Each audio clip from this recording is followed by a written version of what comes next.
Glória a Deus. Cumprimento a todos com a paz do Senhor. Estamos mais uma vez felizes por estar aqui na casa de Deus, para juntos a gente adorar o nome do Senhor que criou os céus e a terra. Amém? Glória a Deus. O nosso Deus, Ele é soberano e Ele opera todas as coisas. Eu quero ler um texto aqui com a igreja, no João capítulo 14. João 14.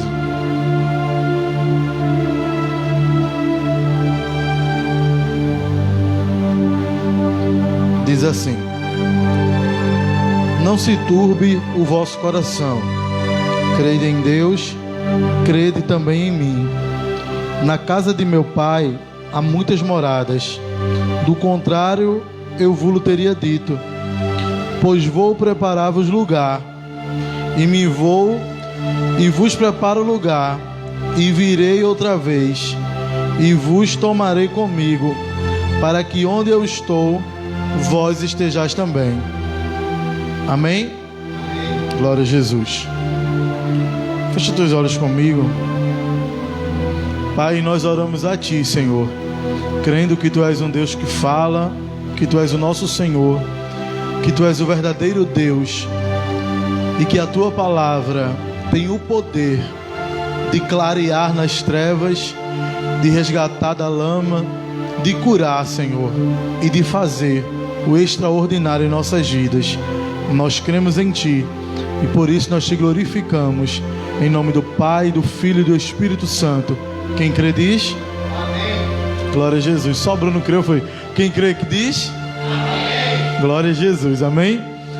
O texto que nós lemos é um texto muito conhecido e acredito que todo mundo já ouviu falar, que Jesus um dia disse aos discípulos que eu vou e eu vos prepararei lugar, né? Na casa do meu pai há muitas moradas, ou na mansão do meu pai há muitos quartos, ou na cidade do meu pai há muitas casas, mas o contexto é o mesmo. Jesus estava na sua despedida com os discípulos e estava os encaminhando para esse momento que eles ficariam só, esse momento que eles não teriam mais Jesus ali de carne e osso todos os dias com ele. Porque quando a gente olha para os discípulos, quando a gente olha para a palavra de Deus, quando a gente olha para Jesus ensinando, a gente tem que pensar que Jesus não só pregava, mas Jesus comia com eles, andava com eles, deitava na mesma cama que eles. Quando saía pela manhã para tomar o primeiro café ou para fazer a primeira visita, Jesus estava lá com eles. E agora Jesus está se despedindo, está preparando o coração deles para aquele momento que a gente sabe da crucificação, onde os discípulos não teriam mais ele presente, vivendo tudo aquilo que eles viveram, que eram aqueles milagres poderosos, que eu acho que até já falei aqui, que alguns historiadores apontam que todos esses milagres que a gente vê são apenas alguns dias da vida de Jesus na terra. Não retrata todos os anos que ele fez milagre. Essas pregações não retrata todas as pregações que ele fez, mas são alguns dias. E aí a gente começa a entender como Jesus era poderoso, né? E quando eu falo Jesus era, vocês vão entendendo aí que eu não estou falando que ele deixou de ser. Eu estou falando daquele presente momento onde ele está e ainda não tinha sido crucificado, né? Porque uma coisa é Jesus como homem, antes de passar pela cruz. Outra coisa é você pregar Jesus depois da cruz. E agora eu estou falando aqui do Jesus que estava com eles, mas eles ainda não tinham visto ele sofrer. Eles ainda não tinham se decepcionado com a morte de Cristo. Eles ainda não tinham sido se surpreendido com aquela prisão do seu Senhor. Porque quando a gente olha para os discípulos, a gente também tem que pensar nisso.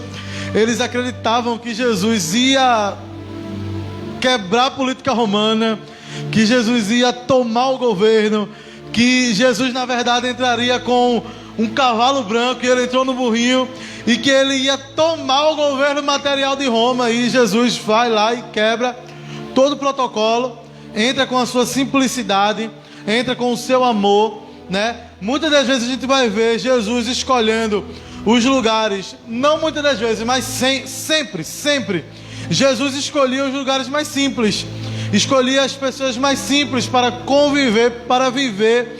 Muitas das vezes ele visitava os ricos, os de destaque, mas Jesus ele tinha a sua vida com os pobres, com os simples, com aqueles que talvez os poderosos não dessem nenhum valor, mas ele dava muito valor e atenção. Tanto é que Jesus, ele quando vai entrar para curar o paralítico, ele entra pela porta das ovelhas. Ele sendo quem era, ele poderia entrar pela porta principal. Ele sendo quem era, ele poderia dizer, pronto, eu cheguei e agora eu vou curar todo mundo e mostrar a sua glória, porque ele poderia. Mas Paulo vai dizer algo interessante, que ele não teve por usurpação ser igual a Deus. Ele em nenhum momento quis que o povo o reconhecesse como Deus e desse glórias a Ele. Ele queria que se cumprisse a palavra e que Deus, o Altíssimo, fosse glorificado através daquilo que Ele fazia. Sempre quando Ele falava, quando Ele curava, quando Ele limpava o leproso, Ele mandava que fosse no templo, para que o Deus verdadeiro, o Deus de Israel, que eles conheciam como o Deus de Abraão, de Isaac e de Jacó, fosse glorificado. Porque até então ele só era Jesus de Nazaré, e ele não podia, segundo o que ele tinha para fazer, expor a sua glória, para que ninguém desse a glória a ele. Claro que ele seria glorificado, mas aquele não era o momento, não era a hora. E Jesus ali vai trabalhando até que chega a última semana de Jesus, e ele está falando com os discípulos, está instruindo, ele está exortando, e ele vai dizer aos discípulos, olha, eu vou vos preparar lugar, porque havia uma inquietação sobre a eternidade entre os discípulos. Havia uma interrogação entre os discípulos sobre as coisas espirituais. E Jesus estava tratando com eles de coisas naturais. Como assim? Jesus em nenhum momento revelou coisas muito profundas aos discípulos. Revelou coisas profundas, mas ele não revelava um mistério. Mesmo quando estava entre os 12, ele destrinchava a parábola, mas deixava eles não tão profundos, porque eles ainda não tinham maturidade para entender as coisas do reino espiritual. Jesus certa vez vai falar com os discípulos, e eles vão perguntar coisas muito profundas, e ele vai dizer, eu falo para vocês de coisas naturais e vocês não entendem. Jesus estava moldando aqueles discípulos para que eles entendessem que havia coisas profundas, havia coisas mais longe, havia níveis no reino espiritual que Jesus queria revelar a eles, mas ainda não era o tempo. Então era necessário trabalhar o caráter dos discípulos, trabalhar quem os discípulos eram, não somente o que eles pareciam ser. Por quê? Porque os 12 seriam os 12 apóstolos, e ele já sabia. Os 12 seriam ousados, e ele já sabia. Na comissão dos 12, até o traidor foi, e ele sabia que ele era o traidor, mas ele precisava trabalhar o caráter dos discípulos. Ele sabia que tinha coisas no meio dos discípulos que não ia ser coisa boa depois que eles recebessem do Espírito Santo, fossem batizados, recebessem revestimento de poder e tivesse aquilo permanente neles. Imagina Pedro pregando, ganhando 5.000, ganhando 3.000, e depois puxando uma espada e torando a orelha de um soldado. Imagina Tomé, depois que prega, depois que vive, depois que recebe do Espírito Santo, duvidar da fé, e na hora de morrer, não morrer por Jesus. Deus, ele precisou através de Jesus, e Jesus que é Deus, você entende, você é a igreja, Jesus e o Pai, a Trindade, o Espírito Santo estava revelado no Filho, precisava trabalhar o caráter, porque o que determina o tamanho da unção de Deus na nossa vida não é se Deus quer ou não quer derramar. Eu escutei isso e nunca mais esqueci. É se o meu caráter pode suportar aquilo que Deus ele tem para derramar sobre mim. Imagina Jesus sendo um homem sem caráter. Imagina que Jesus não fosse um homem experimentado em trabalhos.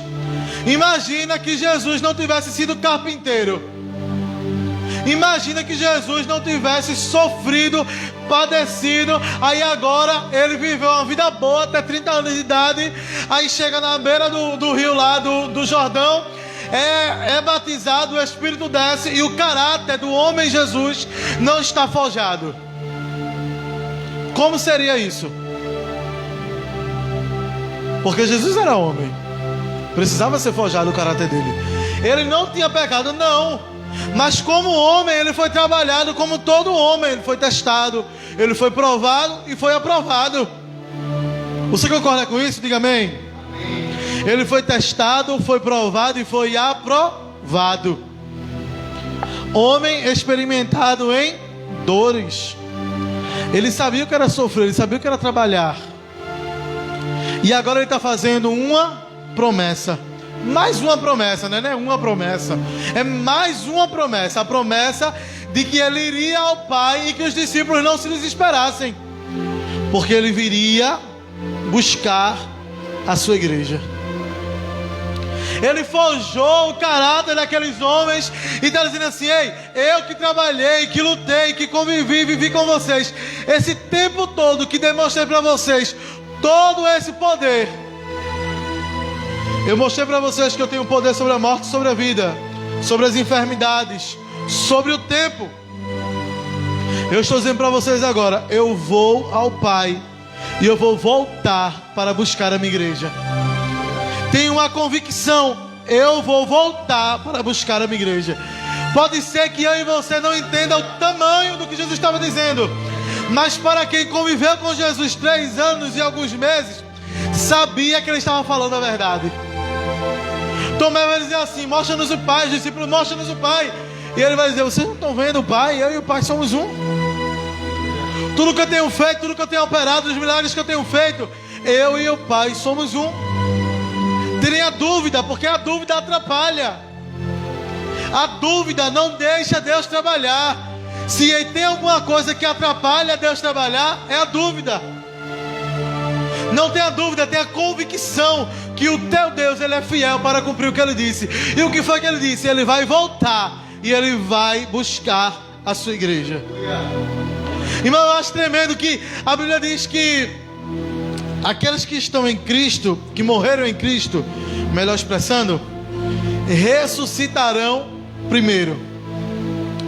E aí eu quero te trazer a um raciocínio. Os irmãos que foram queimados na perseguição da igreja primitiva, os irmãos que foram destruídos na igreja primitiva, os irmãos que o leão comeu ele, os irmãos que os ursos tragaram ele, que as feras, que as baleias, os tubarões, raciocina comigo, eles já foram comidos, já digeriu a terra, o mundo, já tratou de dar fim aos ossos dele. E Jesus diz na sua palavra que num abrir e fechar de olhos, os que estão mortos em Cristo ressuscitarão primeiro. Você está entendendo? Jesus, ele não está perguntando à terra se ainda tem osso, se ainda tem molécula, se ainda tem partícula. Ele não quer saber, irmão. Quando a trombeta tocar, essa promessa tão forte, que o mar vai ter que dar conta de quem ele destruiu. A terra vai ter que dar conta de quem ela já consumiu. A terra vai ter que dar conta dos ossos de Abraão, dos ossos de Isaac, dos ossos de Jacó, os ossos de José, porque quando ele estava no Egito, ele disse: olha, a promessa vai se cumprir. E quando a promessa se cumprir, peguem os meus ossos e levem com vocês para a nossa terra, a terra prometida, porque o Pai Celestial, o nosso Deus, ele vai cumprir com a promessa.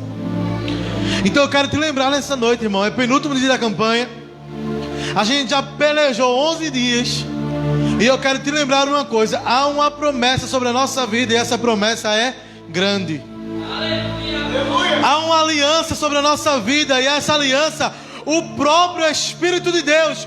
O meu amigo Bruno estava lá em casa hoje, a gente falava um pouco sobre isso, sobre o Espírito Santo. E o Bruno Henrique, o Bruno César já estava aqui na igreja.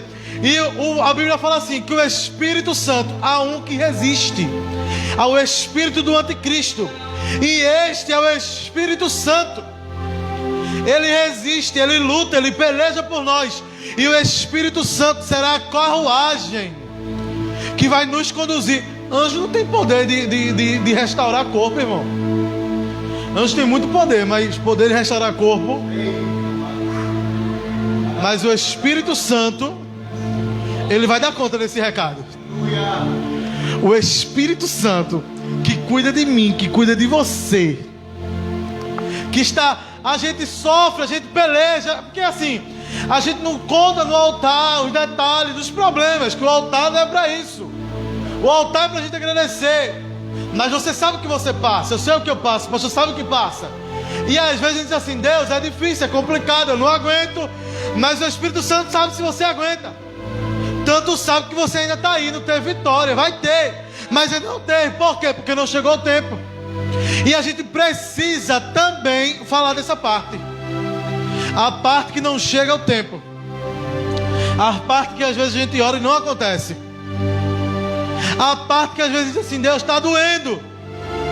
E o Espírito Santo desce e consola. Ele não cura, Ele consola. Porque o consolo, quem é mãe, quem é pai sabe. Consolo é quando o filho caiu, se machucou ou apanhou, e você sabe que bateu e que ele está sofrendo. Aí você vê que ele está sofrendo e diz assim: olha, você já entendeu? Ele já entendi, pai, eu já entendi, mãe. Pronto, vem aqui pro meu colo. Quem nunca fez isso aqui? Vem aqui pro meu colo, que agora pai e mãe vai lhe dar carinho. Pai e mãe vai lhe consolar. Ele já foi corrigido, ele já aprendeu. Aí agora o Espírito Santo coloca a gente nos braços e nos acalenta, nos consola. Porque o conserto nunca vem sem o óleo. O óleo sempre desce para nos consolar. E existe uma promessa, e para os salvos essa promessa é um consolo. Quantas das vezes a gente esteve desesperado, angustiado, e o Espírito Santo nos lembrou: você é salvo. Quantas das vezes você esteve preocupado com o dia de amanhã, e o Espírito Santo disse assim: ei, você é salvo, fique tranquila, fique tranquilo. Se a trombeta tocar agora, você vai subir, você é salvo. E isso nos consola, porque essa é a esperança da igreja. Eu vou vos preparar lugar, disse Jesus.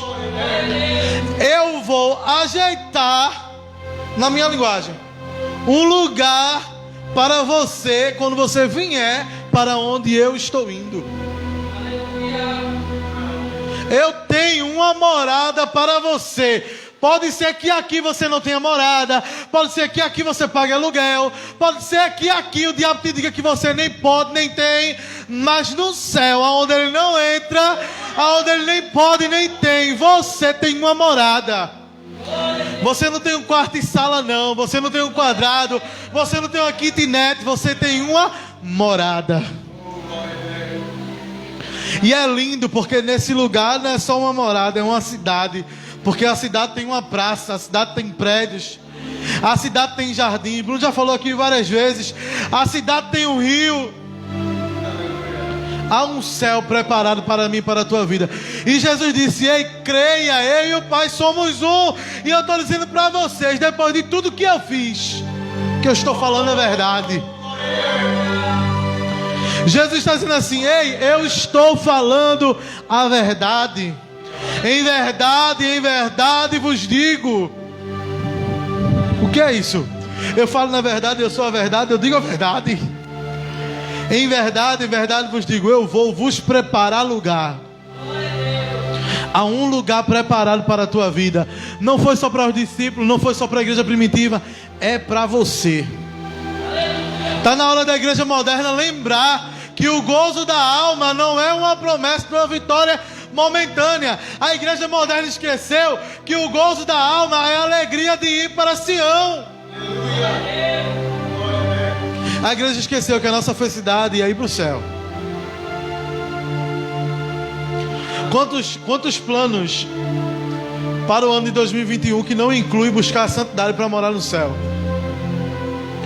Quantos projetos para 2022, 2023 que não inclui ser um instrumento afinado na mão do Senhor.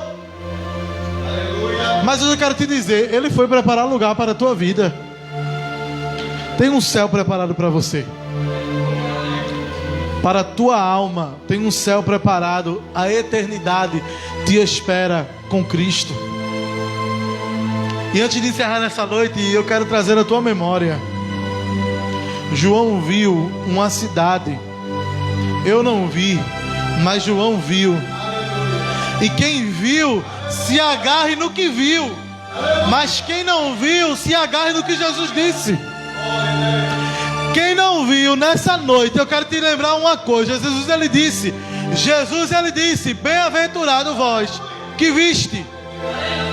Mas eu vos digo, mais bem-aventurado são os que não viram, mas creram. Ele estava falando dele, do milagre dele, mas eu também estou falando, e ele também fala daquilo que você não vê, mas crê. Você ainda não viu o céu, mas você vai ver um dia. Eu ainda não vi anjo, mas eu vou ver um dia. Quem não viu? Eu ainda não vi arcanjos, mas eu quero ver um dia.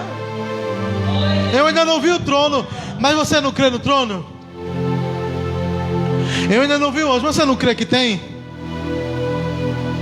Eu quero te dizer uma coisa nessa noite. A tua fé tem validade perante os céus. A sua crença tem validade perante o céu. Porque você tinha tudo. Tinha tudo. Tudo. Para dizer assim, Deus, eu vou crer um pouquinho menos. Porque assim, eu já criei dessa forma e não aconteceu. Eu já criei daquela outra forma e não aconteceu. Então Deus, agora eu vou dar uma descansada, Senhor. Né? Diabo às vezes não lança essa descansada. Mas você não fez isso. Você insistiu. Você persistiu. E Jesus ele disse, quando ele falou de João, eu vos digo, o céu a partir de hoje é tomado à força. Se você não usar força para chegar no céu, a gente não chega lá. É força, tem que gastar energia, tem que gastar tempo, tem que gastar saúde. Gasta saúde, presbítero, saúde. Será que por você jejuar todos os dias até meio-dia, às vezes um dia inteiro, será que tua saúde não enfraquece? Mas você está gastando aquilo que você tem. Você está investindo com o que você tem. Você pode não ter dinheiro hoje, mas você tem saúde para investir. Aí você investe. Você não tem dinheiro, mas você tem tempo. Aí você acorda de madrugada. Aí você ora. Você não tem emprego para ofertar, para dizimar, mas você tem o tempo para ir evangelizar. Aí você vai. Será que Deus não valoriza isso? Claro que valoriza, irmão. Deus está vendo todo o esforço que você faz, e todo o esforço será recompensado. Eu digo com plena convicção nessa noite do Deus que eu sirvo, o esforço que você faz em relação ao céu não é ignorado pelo Deus dos céus.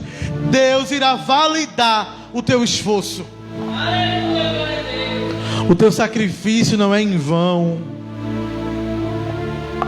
O teu sacrifício não é em vão, está sendo visto perante os céus. Amém? Eu quero te dar como nosso pastor fala, uma chave aqui nessa noite. Quando você sentir aí a glória de Deus na tua vida, peça a Deus uma coisa espiritual. Eu sei que você precisa de muita coisa material. Às vezes você tem uma enfermidade, tem um empecilho. Mas peça uma coisa espiritual. Você vai agradar o coração de Deus. Porque quando a gente ora e a gente pede algo espiritual, a gente está dizendo assim a Deus: Deus, nada que eu preciso material é importante comparado ao teu espiritual, ao que o Senhor tem para fazer na minha vida. Hoje, quando tu dobrar teu joelho, foca no espiritual.